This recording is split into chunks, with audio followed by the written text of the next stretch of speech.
안녕하세요. 엔트홍과 함께하는 투자 여행 엔트홍입니다. 오늘 우리가 깊이 파헤쳐볼 기업은 바로 종근당인데요. 최근 실적이 사실 썩 좋지 않았거든요. 그런데 한 증권사에서 목표 주가를 무려 40%나 올리는 아주 파격적인 보고서를 내놨습니다. 시장을 깜짝 놀라게 한 이 결정, 과연 그 배경엔 뭐가 숨어 있을까요? 오늘 그 비밀을 하나씩 풀어보겠습니다. 네, 바로 이 질문이 오늘 이야기의 핵심입니다. 실적은 좀 부진한데 목표 주가는 이례적으로 올렸다. 이게 혹시 단순한 희망 회로일까요? 아니면 우리가 아직 보지 못한 엄청난 반전의 신호일까요? 오늘은 전문가님을 모시고 이 부분 아주 자세히 짚어보겠습니다. 전문가님, 안녕하세요. 네, 전문가님. 오늘 이 순서대로 종근당을 둘러싼 궁금증들을 하나씩 풀어보면 좋겠습니다.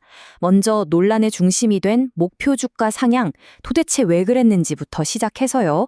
종근당의 현재와 과거를 짚어보고 또 미래를 바꿀 열쇠는 뭔지, 그리고 당연히 리스크와 최종 전망까지 꼼꼼하게 이야기 나눠보겠습니다.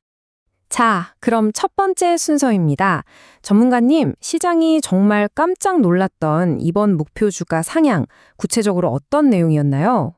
네, 미래에셋 증권에서 내놓은 숫자인데요. 기존에 11만 원이었던 목표 주가를요, 단번에 15만 5천 원으로 올렸습니다. 퍼센트로 따지면 40%가 넘게 껑충 뜬 거죠. 보통 주식시장에서 목표 주가를 이렇게 큰 폭으로 한 번에 조정하는 건 정말 흔치 않은 일이거든요. 그러다 보니 시장에서는 아니 종근당에 도대체 무슨 일이 있는 거냐 하는 반응이 나올 수밖에 없었던 겁니다. 바로 그 점이에요.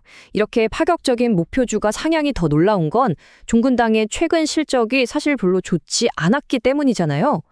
전문가님, 이 부분부터 먼저 짚어주시죠. 종근당이 최근에 왜 좀 힘든 시기를 보냈던 건가요? 맞습니다. 한 증권사 리포트에서는 종근당의 지금을 실적 조정기다 이렇게 표현을 하더라고요. 가장 큰 원인은요, 수익성이 정말 좋았던 K캡이라는 의약품의 공동 판매 계약이 끝났기 때문입니다. 이걸 쉽게 말하면 집안의 가장 든든한 효자 상품, 캐시카우 하나가 빠지면서 이익에 큰 공백이 생겨버린 거죠. 네, 구체적으로 들여다보면 악재가 좀 겹쳤습니다.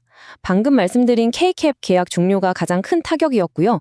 그 빈자리를 좀 메워주지 않을까 기대했던 신제품 팩스쿨루와 고덱스의 매출 성장은 생각보다 더뎠어요. 여기에 설상가상으로 기존에 잘 팔리던 자누비아는 약값이 인하됐고 프롤리아 실적까지 부진하면서 정말 사방에서 이익이 압박을 받는 좀 힘든 상황이었습니다. 엔트홍, 정리를 해보면 최근 실적만 놓고 보면 확실히 어려운 시기를 보내고 있었던 게 맞네요. 그런데 전문가님, 미래에셋증권은 이런 상황에서도 도대체 뭘 보고 그런 파격적인 목표 주가를 제시했던 걸까요? 그들이 본 종근당의 미래를 바꿀 열쇠? 그게 대체 뭐였습니까? 전문가, 첫 번째 열쇠는 바로 시간입니다. 증권사들은 2026년이 되면 종근당의 실적이 다시 성장세로 돌아설 거라고 보고 있어요. 왜냐하면 실적 부진의 가장 큰 원인이었던 K캡 계약 종료의 영향, 이걸 어려운 말로 엽기적 효과라고 하는데요. 이 효과가 2025년을 지나면서부터는 사라지기 때문이죠. 그러니까 이 시점부터는 매출과 이익이 다시 제 궤도를 찾을 거라는 기대감이 깔려 있는 겁니다. 그리고 두 번째는 다양한 신약 파이프라인, 즉 개발 중인 신약 후보들입니다. 한 리포트에 따르면 종근당은 요즘 시장이 아주 뜨거운 경구용, 그러니까 먹는 비만 치료제 CKD514와 항암 신약인 CKD703 같은 아주 유망한 후보 물질들을 개발하고 있습니다. 이런 신약 개발이 당장 돈이 되는 건 아니지만 회사의 미래 성장 가능성을 보여주는 아주 중요한 지표가 되는 거죠. 전문가, 그리고 바로 여기 이 세 번째 열쇠가 이번 목표 주가 상향의 진짜 주인공입니다. 미래에셋 증권 리포트에 나온 핵심 문장인데요. 목표 주가 상향의 가장 큰 이유는 신약 파이프라인의 가치를 처음으로 반영했기 때문이다. 이게 무슨 말이냐면요. 지금까지는 종근당이 현재 벌어들이는 돈으로만 기업 가치를 계산했는데 이제부터는 미래에 어마어마한 돈을 벌어들일지도 모르는 신약의 잠재 가치를 더해서 계산하기 시작했다는 뜻입니다. 전문가가 그 핵심 파이프라인이 바로 CKD510이라는 신약 후보 물질입니다. 종근당이 작년에 글로벌 거대 제약사인 노바티스에 기술 수출을 했는데요. 이 계약의 전체 규모가 무려 1조 7,302억 원에 달합니다. 처음 받은 계약금만 1,000억 원이 넘고요. 앞으로 개발 단계가 하나씩 성공할 때마다 막대한 기술료, 즉 마일스톤을 받게 되는 그런 구조입니다. 그럼 이 CKD520이 도대체 어떤 약이길래 이렇게 가치를 높게 쳐주는 걸까요? 바로 심방세동 치료제입니다. 심방세동은 심장이 아주 불규칙하고 빠르게 뛰는 가장 흔한 부정맥 질환 중 하나인데요. 문제는 기존 치료제들이 부작용이나 효과면에서 좀 한계가 있어서 의료 현장에서는 새로운 치료제에 대한 요구가 굉장히 높은 그런 분야입니다. 자, 이 표가 이번 분석의 하이라이트라고 할 수 있습니다. 미래에셋증권이 종근당의 기업 가치를 어떻게 계산했는지 보여주는 건데요. 맨 위에 영업가치, 그러니까 현재 사업으로 버는 돈의 가치가 약 1조 7,288억 원입니다. 그런데 그 밑에 신규 추가된 항목 보이시죠? 바로 CKD510 파이프라인 가치 2,107억 원이 여기에 딱 더해진 겁니다. 네, 바로 이 숫자 2,107억 원. 이게 바로 이번 목표 주가 40% 상향의 비밀을 푸는 결정적인 열쇠입니다. 전문 용어로는 이걸 위험조정 순현재 가치, RNPV라고 하는데요.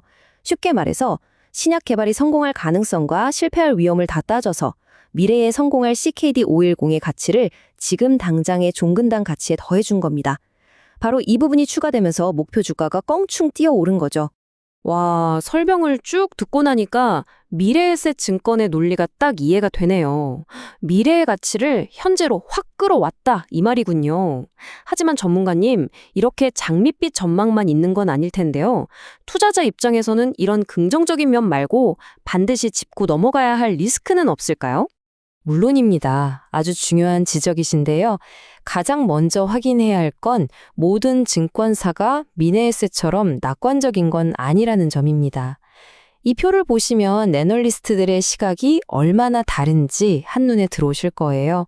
SK증권은 가장 높은 18만 원을 유지하는 반면에 DS투자증권은 오히려 11만 원으로 목표 주가를 내렸습니다.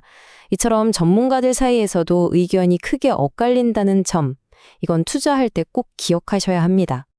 네, 애널리스트들 사이에서도 이렇게 시각 차이가 크군요. 알겠습니다. 그렇다면 전문가님, 실적이나 신약 개발 같은 사업적인 부분 말고 혹시 회사 경영과 관련된 잠재적인 리스크는 없을까요? 우리가 흔히 말하는 지배구조 리스크 같은 것들이요. 네, 좋은 질문입니다. 최근 종근당의 지배구조에 몇 가지 주목할 만한 변화가 있었습니다.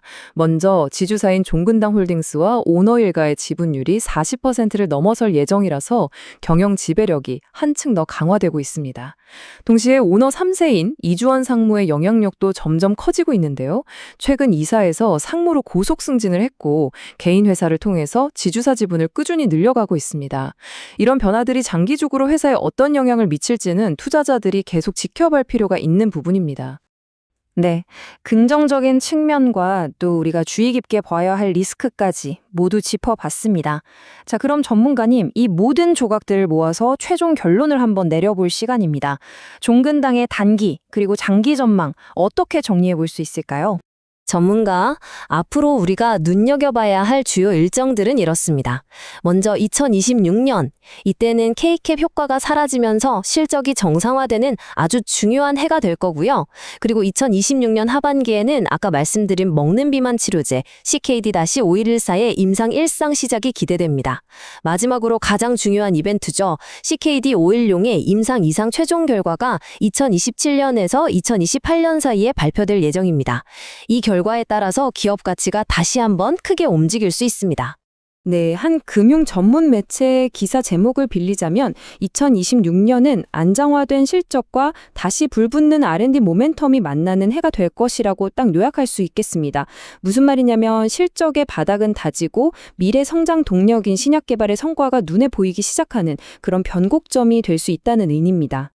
네, 오늘 분석 내용을 세 가지로 최종 요약해드리겠습니다. 첫째, 역설입니다. 최근 이익은 부진했지만 한 증권사에서는 아주 강력한 목표 주가 상향 의견을 냈다는 점. 둘째, 이유입니다. 그 배경에는 바로 CKD510이라는 신약의 미래 가치를 현재 가치에 더했기 때문이라는 것.